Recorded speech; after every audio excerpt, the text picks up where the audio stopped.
Hello welcome to law excellence. ఈ వీడియోలో మనం 2022 జూలై 31వ తేదీకి సంబంధించిన ఇంపార్టెంట్ కరెంట్ అఫైర్స్ గురించి డిస్కస్ చేసుకుందాం. ముందుగా మన లా ఎక్సలెన్స్లో ఏపీపీఎస్సీ గ్రూప్ 1కి సంబంధించి ఫ్రీగా 5 రోజుల బూట్ క్యాంప్ కోర్స్ అంటే షార్ట్ కోర్స్ని స్టార్ట్ చేయబోతున్నాము. ఎప్పటి నుంచి? ఇవాల్టి నుంచి ఆగస్ట్ 4వ తేదీ వరకు ప్రతిరోజు సాయంత్రం 7 నుంచి 8:30 వరకు ఈ కోర్స్ అన్నటువంటిది అవైలబుల్గా ఉంటుంది. ఇంట్రెస్టెడ్ క్యాండిడేట్స్ ఎవరైనా ఉంటే రిజిస్టర్ చేసుకోవచ్చు. దీనికి సంబంధించిన ఫుల్ డీటెయిల్స్ డిస్క్రిప్షన్లో ఇస్తాను, ఒకసారి చెక్ చేసుకోండి. ఇవాల్టి మన ఫస్ట్ ఆర్టికల్ వచ్చేసి మన దేశ రక్షణలో త్రివిధ దళాల యొక్క పాత్రకి సంబంధించి. మనకి స్వాతంత్రం వచ్చి 75 ఏళ్ళు పూర్తి కావస్తున్నటువంటి సందర్భంగా మన త్రివిధ దళాల యొక్క విజయాలు త్యాగాల గురించి చెప్తున్నటువంటి ఆర్టికల్ ఇది. మనం చూస్తే 1946లో రాయల్ భారతీయ నౌకాదళ సభ్యులు వలస పాలకుల మీద తిరుగుబాటు చేయటం జరిగింది. దాంతో బ్రిటిష్ వాళ్ళు 2వ ప్రపంచ యుద్ధంలో రాణించినటువంటి భారతీయ దళాల్ని రద్దు చేసి మొత్తం సేనా బలగాల్ని తగ్గించి దేశ విభజన తర్వాత భారత్ పాకిస్తాన్లకి విడదీసి అప్పగించారు. మనకి స్వాతంత్రం రాగానే దాదాపు 500 పైన ఉన్నటువంటి రాజ సంస్థానాల్ని మన భారతదేశంలో విలీనం చేయటం జరిగింది. అయితే ఆ పని ఆల్మోస్ట్ శాంతియుతంగానే పూర్తయినా కూడా హైదరాబాద్, జమ్మూ కాశ్మీర్ అలాగే జునాగఢ్ సంస్థానాల విషయంలో కొంత ఆలస్యం అనేది జరిగింది. కానీ సర్దార్ వల్లభభాయ్ పటేల్ ఈయన యొక్క పట్టుదల ఈ మూడింటిని కూడా మన భారతదేశంలో విలీనం చేసేలాగా చేసింది. అయితే దానికి కొంత బల ప్రయోగం కూడా అవసరమైంది. 1948లో ఆపరేషన్ పోలో అన్నటువంటి పేరుతో హైదరాబాద్ని, 1961లో ఆపరేషన్ విజయ్ పేరుతో పోర్చుగీస్ పాలనలో ఉన్నటువంటి గోవా, డయ్యూ డామన్ని కూడా భారతదేశంలో అంతర్భాగాలుగా చేయటం జరిగింది. అయితే స్వాతంత్రం వచ్చిన తర్వాత భారత్ పాకిస్తాన్తో 4 యుద్ధాలు చేసింది. అందులో 1999 నాటి కార్గిల్ యుద్ధం అనేది ప్రపంచంలోని అత్యంత ఎత్తులో జరిగినటువంటి యుద్ధంగా చరిత్రకెక్కింది. అలాగే మనం చూస్తే 1947 అక్టోబర్లో పాకిస్తాన్ సైన్యం అండతో గిరిజన శక్తులు జమ్మూ కాశ్మీర్ సంస్థానంలో కొన్ని భాగాల్ని ఆక్రమించటం జరిగింది. అలాగే 1948 చివరికల్లా భారతదేశ సైన్యం పాకిస్తాన్ సేనల్ని కాశ్మీర్ ప్రధాన భూభాగం నుంచి వెళ్ళగొట్టి మొత్తం సంస్థానాన్ని స్వాధీనం చేసుకోవాలి అన్నట్టుగా అనుకుంది. అప్పటి భారత ప్రభుత్వం 1949 జనవరి 1వ తేదీన ఐక్యరాజ్య సమితి ప్రతిపాదించినటువంటి కాల్పుల విరమణకి అంగీకరించడంతో ఈ జమ్మూ కాశ్మీర్లో 3వ వంతు భూభాగం పాకిస్తాన్ చేతుల్లోనే ఉండిపోయింది. అలాగే క్యూబాలో 1962వ సంవత్సరంలో క్షిపణుల మోహరింపు వల్ల అమెరికా, సోవియట్ యూనియన్ల మధ్య అణుయుద్ధం జరుగుతుందేమో అనేటటువంటి ఆందోళన అనేది మొదలైంది. అలాంటి సమయంలోనే చైనా ఇండియా సరిహద్దుల్ని ఆక్రమించింది. రక్షణ పరంగా సరైనటువంటి సన్నద్ధత లేకపోవడంతో భారతదేశం వైఫల్యాన్ని చూడాల్సి వచ్చింది. దాని నుంచి మన భారతదేశం ఒక గుణపాఠాన్ని నేర్చుకున్నట్టుగా అయింది. దాంతో భారత ప్రభుత్వం సాయుధ బలగాల ఆధునికీకరణను చేపట్టడం జరిగింది. ఆ తర్వాత 1965వ సంవత్సరంలో పాకిస్తాన్తో యుద్ధం చేయాల్సి వచ్చినప్పుడు భారతదేశం విజయం సాధించింది. అలాగే 1971లో జరిగినటువంటి బంగ్లాదేశ్ విమోచన యుద్ధంలో కూడా భారత సైన్యం చేతిలో పాకిస్తాన్ అనేటటువంటిది ఘోరంగా ఓడిపోయింది. పాకిస్తాన్ జైళ్లలో మగ్గుతున్నటువంటి మన భారత యుద్ధ ఖైదీల్ని వదిలేసి మనకి లొంగిపోయిన వేల మంది పాకిస్తాన్ సైనికుల్ని 1972 సిమ్లా ఒప్పందం పేరుతో మళ్ళీ తిరిగి అప్పగించటం జరిగింది. దాని తర్వాత 1999వ సంవత్సరంలో పాకిస్తాన్ సైనికులు కశ్మీరీ తీవ్రవాదుల యొక్క ముసుగులో జమ్మూ కాశ్మీర్లోని కార్గిల్ జిల్లాలో, లదాఖ్లో ఎత్తైనటువంటి పర్వతాల్ని ఆక్రమించటం జరిగింది. భారత సైన్యం, వాయుసేన 2 కలిసికట్టుగా పోరాడి పాకిస్తాన్ మీద మళ్ళీ విజయం సాధించటం జరిగింది. అయితే ఇలాగా ప్రతి చోట కూడా మన భారతదేశంలో మన యొక్క సాయుధ బలగాల్ని మనము మరింత శక్తివంతంగా మార్చుకుంటూ ముందుకు వెళ్తూ ఉన్నాము. మనం చూస్తే ఐక్యరాజ్య సమితి ఇప్పటి వరకు నిర్వహించినటువంటి 71 శాంతి రక్షక కార్యకలాపాల్లో భారతదేశం 49 సార్లు పాల్గొంది. వాటిలో 140 మంది సైనిక సిబ్బందిని మనం కోల్పోయాము కూడా. అలా మన దేశ రక్షణలో త్రివిధ దళాల పాత్ర అన్నటువంటిది చాలా గణనీయమైనటువంటి పాత్ర. వీటిలో మాత్రమే కాకుండా మనకేవైనా డిజాస్టర్స్ జరిగినప్పుడు వాటిలో కూడా మన సైన్యం పాల్గొంటోంది. క్వశ్చన్ చూడండి, ప్రపంచంలోకెల్లా మూడవ అతిపెద్ద సైన్యంగా ఉన్న భారత రక్షణ బలగాలకి సర్వ సైన్యాధ్యక్షుడిగా ఎవరు వ్యవహరిస్తారు? ఎవరు? రాష్ట్రపతి. మన ఆర్మ్డ్ ఫోర్సెస్కి సెరిమోనియల్ కమాండర్ ఇన్ చీఫ్గా ప్రెసిడెంట్ ఆఫ్ ఇండియా వ్యవహరిస్తారు. మన నెక్స్ట్ ఆర్టికల్ వచ్చేసి లాటిన్ అమెరికాలో చైనా యొక్క వాణిజ్యానికి సంబంధించి. మనకి లాటిన్ అమెరికా అనేసి వేటిని పిలుస్తాము? సౌత్ అమెరికా కాంటినెంట్ మొత్తం, అలాగే మెక్సికో, సెంట్రల్ అమెరికా, అలాగే కరీబియన్ ఐలాండ్స్, వీటన్నింటినీ కలిపి మనం లాటిన్ అమెరికా అనేసి పిలుస్తూ ఉంటాము. అయితే ప్రచ్ఛన్న యుద్ధ కాలంలోకి వచ్చేసరికి అమెరికా సోవియట్ యూనియన్గా ప్రపంచమంతా విడిపోయింది. అయితే ప్రస్తుతం ఉక్రెయిన్ యుద్ధం మూలంగా అమెరికా నాటో దేశాలేమో ఒకవైపు, అలాగే రష్యా చైనా ఏమో మరొక వైపు ఉండి ప్రపంచం మీద పట్టు కోసం పోటీ పడేటటువంటి వాతావరణం అనేది ఏర్పడుతోంది. అలాంటి ఈ టైంలో ఆల్రెడీ ఆఫ్రికాలోనూ ఆసియాలోనూ బెల్ట్ అండ్ రోడ్ పథకంతో వెళ్తున్నటువంటి చైనా లాటిన్ అమెరికాలోకి కూడా ఇప్పుడిప్పుడే చొచ్చుకుపోతూ ఉంది. ఇందులో భాగంగా మనం చూస్తే ఆల్రెడీ లాటిన్ అమెరికాలో ఉన్నటువంటి క్యూబా, వెనిజులాలు మాత్రమే వామపక్ష ప్రభుత్వాలను చూశాయి. కానీ ఇప్పుడు చిలీ, పెరు, కొలంబియాలో కూడా వామపక్ష భావజాలం కలిగినటువంటి సర్కార్లు ఎన్నికయ్యాయి. అలాగే లాటిన్ అమెరికాలో అత్యధిక జనాభా ఉన్నటువంటి బ్రెజిల్ కూడా అక్టోబర్లో జరిగేటటువంటి అధ్యక్ష ఎన్నికల్లో వామపక్షీయులను ఎన్నుకునే అవకాశాలే ఎక్కువగా కనపడుతూ ఉన్నాయి. మనం చూస్తే దక్షిణ అమెరికాలో ఎప్పటి నుంచో అమెరికా మద్దతుతో ఏర్పడినటువంటి ఆ మితవాద ప్రభుత్వాలు అవినీతికి ఎక్కువగా పాల్పడుతూ ఉన్నాయి. సమాజంలో అసమానతలనేవి పెరిగిపోయాయి. ఆహార ధాన్యాలు, చమురు, చెరుకు, ముడి సరుకులు వీటి ఎగుమతి ద్వారా వచ్చినటువంటి ఆ డబ్బుతో పరిస్థితి అనేది కొంత మెరుగుపడుతూ ఉన్నా కూడా కోవిడ్తో మళ్ళీ పరిస్థితి అనేది మొదటికొచ్చింది. అయితే అమెరికా మమ్మల్ని ఆదుకోవట్లేదు అన్నట్టుగా ఇప్పుడు లాటిన్ అమెరికా వాళ్ళు భావిస్తూ ఉన్నారు.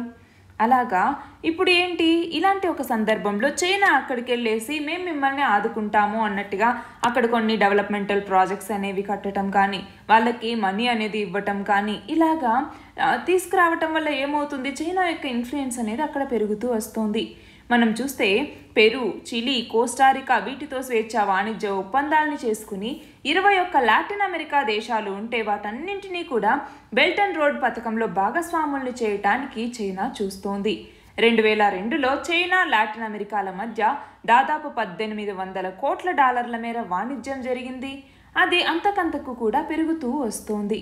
అయితే మనం చూస్తే చైనా ఆర్థికంగా, సైనికంగా ఇక్కడ పట్టు పెంచుకోవటానికి ప్రయత్నిస్తోంది. ఇప్పుడు చైనా అన్నటువంటిది లాటిన్ అమెరికాకి అతిపెద్ద వాణిజ్య భాగస్వామిగా ఉంది. ఇక్కడ క్వశ్చన్ చూడండి, ఏ లాటిన్ అమెరికా దేశం చైనా సహాయంతో 300 మెగావాట్ల సౌరశక్తి ప్రాజెక్ట్ని నిర్మించింది? ఏ దేశం? అర్జెంటీనా. మన నెక్స్ట్ ఆర్టికల్ వచ్చేసి వ్యవసాయానికి సంబంధించి. మన భారతదేశంలో వ్యవసాయం అన్నటువంటిది సింధు నాగరికత నుంచి మొదలైంది. అయితే ప్రపంచంలో అత్యధిక జనాభా ఉన్నటువంటి దేశాల్లో భారతదేశం రెండవది. అంటే ఇంతమంది జనాభాకి ఆహారాన్ని మన వ్యవసాయ రంగం సమకూరుస్తోంది. దాంతో పాటుగా మన దేశ ఆర్థిక వ్యవస్థకి కూడా ఈ వ్యవసాయం అనేది అండగా ఉంటూ వస్తుంది. అలా మన దేశంలో ఇప్పటికీ కూడా 55% ప్రజలకి వ్యవసాయమే జీవనాధారంగా ఉంది. అయితే భారత ఆర్థిక సర్వే ప్రకారం స్థూల జాతీయోత్పత్తిలో వ్యవసాయం మరియు దాని అనుబంధ రంగాల యొక్క వాటా 1950-51 ఆ సంవత్సరంలోకి వచ్చేసరికి 51.9% ఉండేది.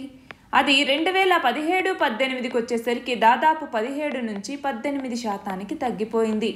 మన దేశంలో అత్యధిక వ్యవసాయదారులు ఉన్నటువంటి రాష్ట్రాల్లో మొదటి స్థానంలో ఉత్తరప్రదేశ్, బీహార్, మహారాష్ట్ర, మధ్యప్రదేశ్, కర్ణాటక తర్వాత స్థానాల్లో ఉన్నాయి. అదే అత్యధిక వ్యవసాయ భూమి ఉన్నటువంటి రాష్ట్రాల్లో అయితే రాజస్థాన్ మొదటి స్థానంలో, ఆ తర్వాత మహారాష్ట్ర, ఆ తర్వాత ఉత్తరప్రదేశ్ ఉన్నాయి. అయితే మన దేశంలో వ్యవసాయ ప్రాంతాలని గుర్తించటం కోసం వర్షపాతం, ఉష్ణోగ్రత, ఎత్తు, అక్షాంశం, నేల సారం, పంటలు వీటన్నింటినీ పరిగణలోకి తీసుకుంటారు. అయితే డాక్టర్ చెన్ హన్ సెంగ్ అనేటటువంటి ఒక శాస్త్రవేత్త మన భారతదేశాన్ని మొత్తం 16 వ్యవసాయ ప్రాంతాలుగా గుర్తించటం జరిగింది. దానికి స్థలాకృతి, నీటిపారుదల, పంటల యొక్క వ్యవస్థ, కౌలుదారీ వ్యవస్థ, సాధారణ ఆర్థిక అభివృద్ధి లాంటి అంశాలని ఆయన పరిగణలోకి తీసుకున్నారు. అయితే మన దేశంలో ఋతువుల్ని బట్టి 3 రకాలుగా మనం పంటల్ని సాగు చేస్తాము. అవేంటి అంటే, ఒకటి ఖరీఫ్, జూన్ నుంచి అక్టోబర్ మధ్య, 2 రబీ, 3 జైద్ అన్నటువంటిది. ఖరీఫ్ పంటలు వచ్చేసరికి వరి, చెరుకు, పత్తి, మొక్కజొన్న, పొగాకు, శనగలు, నువ్వులు ఇలాంటివి. రబీ అంటే నవంబర్ నుంచి ఫిబ్రవరి మధ్య ఈశాన్య ఋతుపవనాల కాలంలో 4 నెలల పాటు ఉండేటటువంటి పంట రబీ. అదే ఖరీఫ్ అయితే నైరుతి ఋతుపవనాల ఆధారంగా సాగయ్యేటటువంటి పంట కాలం. అయితే రబీకి వచ్చేసరికి నీటి అవసరం తక్కువగా ఉండే పంటల్ని పండిస్తారు. ఫర్ ఎగ్జాంపుల్ గోధుమ, ఆవాలు, బార్లీ, నూనె గింజలు ఇలాంటివి. అలాగే జయాద్ వచ్చేసరికి మార్చ్ నుంచి మే మధ్య, అంటే నీటి వసతి ఉన్నటువంటి ప్రాంతంలో అయితే ఈ మార్చ్ నుంచి మే మధ్య పంటల్ని పండిస్తారు. ఇందులో వారి, మొక్కజొన్నతో పాటుగా దోస, పెసర, కంది, అలాగే కూరగాయలు, వేరుశెనగ ఇలాంటి స్వల్పకాలిక పంటల్ని పండించటం జరుగుతుంది. అయితే మనం చూస్తే మన భారతదేశాన్ని 5 వ్యవసాయ ప్రాంతాలుగా గుర్తించటం జరిగింది. అవి ఏంటి అంటే, 1 సమశీతోష్ణ హిమాలయ ప్రాంతం అనేసి, అందులో తూర్పు హిమాలయ ప్రాంతం, పశ్చిమ హిమాలయ ప్రాంతం అని 2 రకాలు ఉన్నాయి. అలాగే ఉత్తర మెట్ట ప్రాంతం అనేసి, 3వది తూర్పు మాగాణి ప్రాంతం అని, 4 పశ్చిమ మాగాణి ప్రాంతం అనేసి, 5వది దక్షిణ లేదా చిరుధాన్యాల ప్రాంతం అనేసి, ఇలా దేశాన్ని 5 వ్యవసాయ ప్రాంతాలుగా గుర్తించటం జరిగింది. ఇక్కడ క్వశ్చన్ చూడండి, దేశంలో అత్యధిక వ్యవసాయదారులున్న రాష్ట్రం ఏది? ఏ రాష్ట్రం? ఉత్తరప్రదేశ్. అత్యధిక వ్యవసాయదారులు ఉండేదైతే మొదటి స్థానంలో ఉత్తరప్రదేశ్. అదే అత్యధిక వ్యవసాయ భూమి ఉండేటటువంటి రాష్ట్రాల్లో మొదటి స్థానంలో అయితే రాజస్థాన్. మన నెక్స్ట్ ఆర్టికల్ వచ్చేసి ఆస్ట్రోసాట్కి సంబంధించి. మన భారతదేశం ప్రతిష్టాత్మకంగా ప్రయోగించినటువంటి ఈ ఆస్ట్రోసాట్ ఉపగ్రహం అన్నటువంటిది భూమికి 1.5 నుంచి 3.9 బిలియన్ కాంతి సంవత్సరాల దూరంలోని ఒక మరుగుజ్జు గెలాక్సీలో కొత్తగా నక్షత్రాలు ఏర్పడుతున్నటువంటి ఒక ప్రాంతాన్ని గుర్తించింది. అయితే ఈ వివరాల్ని విశ్లేషించినటువంటి భారత్, అమెరికా మరియు ఫ్రాన్స్ శాస్త్రవేత్తలు ఈ ఆవిష్కారాన్ని చేయటం జరిగింది. అంటే మరుగుజ్జు గెలాక్సీలు ఇప్పుడున్నటువంటి స్థితికి ఎలా వృద్ధి చెందాయి అన్నటువంటి దాని మీద ఇంతకుముందు స్పష్టత లేదు. అంటే కాలక్రమేణా వాటిలో ఏమేం మార్పులు వస్తున్నాయి అని తెలుసుకోవటం అనేది మనకి చాలా ఇంపార్టెంట్. అలాంటి దానికి సంబంధించి మరింతగా లోతైన అధ్యయనం చేయటానికి ఆస్ట్రోసాట్ అందించినటువంటి ఈ వివరాలు దోహదపడతాయి. ఇక్కడ క్వశ్చన్ చూడండి, భారతదేశపు మొట్టమొదటి బహుళ తరంగ దైర్ఘ్య అంటే మల్టీ వేవ్ లెంత్ అంతరిక్ష టెలిస్కోప్ ఏది? ఆస్ట్రోసాట్. మన నెక్స్ట్ ఆర్టికల్ వచ్చేసి కార్గిల్ యుద్ధ సమయంలో కీలకమైనటువంటి ఒక ప్రదేశాన్ని స్వాధీనం చేసుకోవటంలో మన భారత శతఘ్ని దళాలు చేసినటువంటి త్యాగాలకు గుర్తుగా 5140 అనేటటువంటి ప్రాంతానికి గన్ హిల్ అనేటటువంటి పేరుని పెట్టడం జరిగింది. మనకి 1999లో ద్రాస్లోని ఈ 5140 అనేటటువంటిది టోలోలింగ్ పర్వత పంక్తిలో ఒక కీలకమైనటువంటి శిఖరాగ్రం. సముద్ర మట్టానికి దాదాపు 16,962 అడుగుల ఎత్తులో ఉంది. అంతేకాకుండా టోలోలింగ్ పర్వత పంక్తిలోనే ఇది ఎత్తైనటువంటి ప్రదేశం కూడా. అయితే అక్కడ ఉన్నటువంటి పాకిస్తాన్ సైనికుల్ని వెనక్కి పంపించేందుకు, తరిమి కొట్టేందుకు మన సైనికులు పోరాటం చేయటం జరిగింది. మన భారతదేశం శతఘ్నులతో అక్కడ దాడులు చేసి వారిని వెనక్కి పంపించేయటం జరిగింది. అలా మన వీర జవాన్ల యొక్క సేవలకి గుర్తింపుగా ఈ 5140 అనేటటువంటి ప్రాంతానికి గన్ హిల్ పేరుని పెట్టడం జరిగింది. క్వశ్చన్ చూడండి, కార్గిల్లోని 5140 ప్రాంతానికి ఏ పేరుని పెట్టారు? ఏ పేరు? Gun hill. మన నెక్స్ట్ ఆర్టికల్ వచ్చేసి తెలంగాణలోని పెద్దపల్లి జిల్లా రామగుండం ఎన్టీపీసీలో నిర్మించినటువంటి 100 మెగావాట్ల నీటిలో తేలియాడే సౌర విద్యుత్ కేంద్రాన్ని ప్రధాని నరేంద్ర మోదీ జాతికి అంకితం చేయటం జరిగింది. దానికి సంబంధించిన ఆర్టికల్ ఇది. అలాగే గుజరాత్, రాజస్థాన్, లేహ్లలో నిర్మించేటటువంటి మొత్తం 735 మెగావాట్ల సామర్థ్యం గల 3 హరిత ఇంధన ప్రాజెక్టులకి శంకుస్థాపన చేశారు. అలాగే మనం చూస్తే కేరళలో 92 మెగావాట్ల ఉత్పత్తి సామర్థ్యం ఉన్నటువంటి నీటిలో తేలియాడే సౌర విద్యుత్ కేంద్రాన్ని ప్రారంభించటం జరిగింది. అలాగే ఇళ్లపై నిర్మించే రూఫ్ టాప్ సౌర విద్యుత్కి దరఖాస్తు చేసుకోవటానికి ఒక జాతీయ పోర్టల్ని కూడా ప్రారంభించారు. క్వశ్చన్ చూడండి, కేరళలోని కాయంకులంలో ఎన్టీపీసీ నిర్మించిన ఎన్ని మెగావాట్ల ఉత్పత్తి సామర్థ్యం గల ఫ్లోటింగ్ సౌర విద్యుత్ కేంద్రాన్ని ప్రధాని మోడీ ప్రారంభించారు? ఎన్ని మెగావాట్లు? 92 మెగావాట్లు. మన నెక్స్ట్ ఆర్టికల్ వచ్చేసి బర్మింగ్హామ్లో మొదలైనటువంటి కామన్వెల్త్ క్రీడల్లో 2వ రోజు వెయిట్ లిఫ్టింగ్లో భారతదేశానికి 3 పతకాలు వచ్చాయి. మహిళల 49 కేజీల విభాగంలో మీరాబాయి చాను, అలాగే పురుషుల 55 కేజీల విభాగంలో రజతంతో సంకేత్, అలాగే 61 కేజీల విభాగంలో గురురాజా పూజారి ఈయన కాంస్యం నెగ్గారు.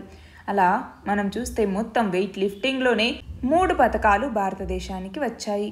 క్వశ్చన్ చూడండి, వెయిట్ లిఫ్టింగ్ మహిళల 49 కేజీల విభాగంలో స్వర్ణం సాధించిన క్రీడాకారిణి ఎవరు? మీరాబాయి చాను. ఇవాంటి మన లాస్ట్ ఆర్టికల్ వచ్చేసి లింబో స్టేటింగ్లో మనకి 7 ఏళ్ల వయసులోనే గిన్నిస్ బుక్ ఆఫ్ వరల్డ్ రికార్డ్ని సొంతం చేసుకున్నటువంటి చిన్నారికి సంబంధించి. ఆమె మహారాష్ట్రలోని పూణేకి చెందినటువంటి దేశ్నా నాహార్. ఈమె 7 సంవత్సరాల వయసు కలిగినటువంటి వ్యక్తి. గిన్నిస్ బుక్ ఆఫ్ వరల్డ్ రికార్డ్స్లో కేవలం 13.74 సెకండ్లలో 20 కార్ల నుంచి ఈ లింబో స్కేటింగ్ని చేసి, అంటే ఆ కార్ల కింద నుంచి దూసుకెళ్ళిందనమాట. అలా ఇంతకుముందు 2015లో చైనాకి సంబంధించిన 14 ఏళ్ల బాలిక పేరు మీద ఉన్నటువంటి రికార్డుని చెరిపేసి ఈమె కొత్తగా రికార్డు సృష్టించింది. క్వశ్చన్ చూడండి, అతి చిన్న వయసులో లింబో స్కేటింగ్లో Guinness Book of World Record సాధించిన చిన్నారి ఎవరు? దేశ్నా నాహార్. నిన్నటి క్వశ్చన్ వచ్చేసి, ఇప్పటి వరకు రాష్ట్రపతి పాలన అంటే ప్రెసిడెంట్ రూల్ విధించని రాష్ట్రాలు ఏవి? ఏ రాష్ట్రాలు ఉన్నాయి? ఛత్తీస్గఢ్, అలాగే తెలంగాణ. ఈ రెండింటిలో ప్రెసిడెంట్ రూల్ అన్నటువంటిది ఇంపోజ్ చేయలేదు. అయితే మ్యాక్సిమం టైం ప్రెసిడెంట్ రూల్ని ఇంపోజ్ చేసినటువంటి స్టేట్ ఏది అంటే ఉత్తరప్రదేశ్. ఇవాల్టి క్వశ్చన్ వచ్చేసి, ప్రతిష్టాత్మక జియో సైన్స్ అండ్ టెక్నాలజీ జాతీయ అవార్డు ఎవరికి లభించింది? దీని ఆన్సర్ కమెంట్ సెక్షన్లో ఇవ్వండి. కరెక్ట్ ఆన్సర్ రేపటి వీడియోలో చూద్దాం. All the very best and thank you very much.